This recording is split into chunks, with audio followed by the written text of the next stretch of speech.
This is more than legacy.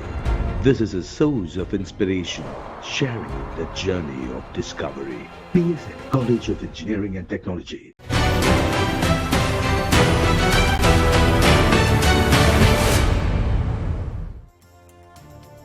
நான்காம் கட்ட தேர்தல் வரும் 13ஆம் தேதி நடைபெற உள்ள நிலையில் அதற்கான பரப்புரை நிறைவடைந்துள்ளது. வாக்குப்பதிவு எந்திரங்களை வாக்குச்சாவடிகளுக்கு கொண்டு செல்லும் பணிகள் தொடங்கியுள்ளன. இது தொடர்பாக ஆந்திராவில் இருந்து நேரலையில் இணைந்திருக்கிறார் செய்தியாளர் ரமேஷ். ஆந்திராவில் தற்போது எந்த தொகுதியில் இருக்கீங்க? வாக்குப்பதிவு இயந்திரத்தை கொண்டு செல்லும் பணி எந்த அளவில் இருக்கிறது? சக்தி, தற்போது ஆந்திர மாநிலம் விஜயவாடா நாடாளுமன்ற தொகுதிக்குட்பட்ட பகுதியில் இருக்கிறோம்.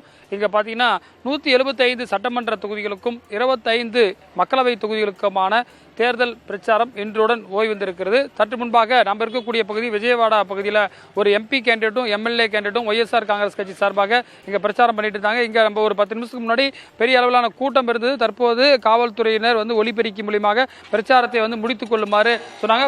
காவல்துறையும் இதை இங்கே கண்காணிச்சிட்டு இருக்காங்க. ஒரு கிராம பகுதி. இங்கே பார்த்தீங்கன்னா எந்த அளவுக்கு நம்முடைய ஒளிப்பதிவாளர் தினேஷ் உங்களுக்கு காட்சிப்படுத்துறாரு. இங்கே வாகனங்கள்லாம் பார்த்தீங்கன்னா தற்போது அந்த பிரச்சார வாகனங்கள்லாம் இங்கிருந்து கிளம்பி சென்றிருக்கக்கூடிய காட்சியில் தான் நீங்கள் பார்த்து கொண்டிருக்கிறீர்கள். சற்று முன்பு வரை இங்கே ஆயிரக்கணக்கான மக்கள் கூடியிருந்தார்கள். பார்க்கலாம், அந்த கொடியில் எல்லாம் கூட ஓரமாக வைக்குமாறு சொல்லப்பட்டிருக்கிறது. தற்போது நம்மளுடைய ஆந்திர மாநில செய்தியாளர் நரேஷ் நம்மிடம் இருக்கார். நரேஷ், இப்போ நாளை மறுநாள் நடைபெற இருக்கிறது. இதற்கான ஏற்பாடுகள் எந்த அளவுக்கு இருக்கிறது? எவ்வளவு பேர் வாக்களிக்க போறாங்க? என்ன மாதிரியான ஏற்பாடுகள்? எவ்வளவு பூத்து மொத்தம் இருக்கு?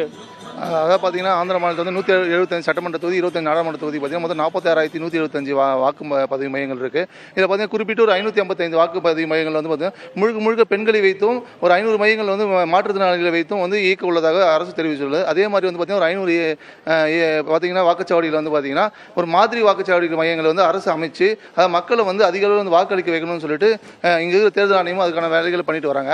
அப்புறம் பார்த்தீங்கன்னா தமிழ்நாட்டுக்கும் ஆந்திராவுக்கும் ஒப்பிடும்போது பார்த்தீங்கன்னா தமிழ்நாட்டில் பார்த்தீங்கன்னா தேர்தலில் பார்த்தீங்கன்னா வேட்பாளர் பிரச்சாரம் பண்ணுவார். ஆனால் இங்கே ஆந்திராவில் பிரச்சாரம் பண்ணும்போது பார்த்தீங்கன்னா இந்த டிஜே சிஸ்டம் கலர்ஃபுல்லாக மக்களை கவர்றதுக்கு என்னென்ன பண்ண முடியுமோ அந்த அளவுக்கு நிறைய விஷயங்கள் இங்கே பண்ணும்போது கொஞ்சம் தமிழ்நாடு கம்பேர் பண்ணும்போது இங்கே நிறைய விஷயம் டிஃப்ரெண்ட்டாக தெரிஞ்சது நமக்கு.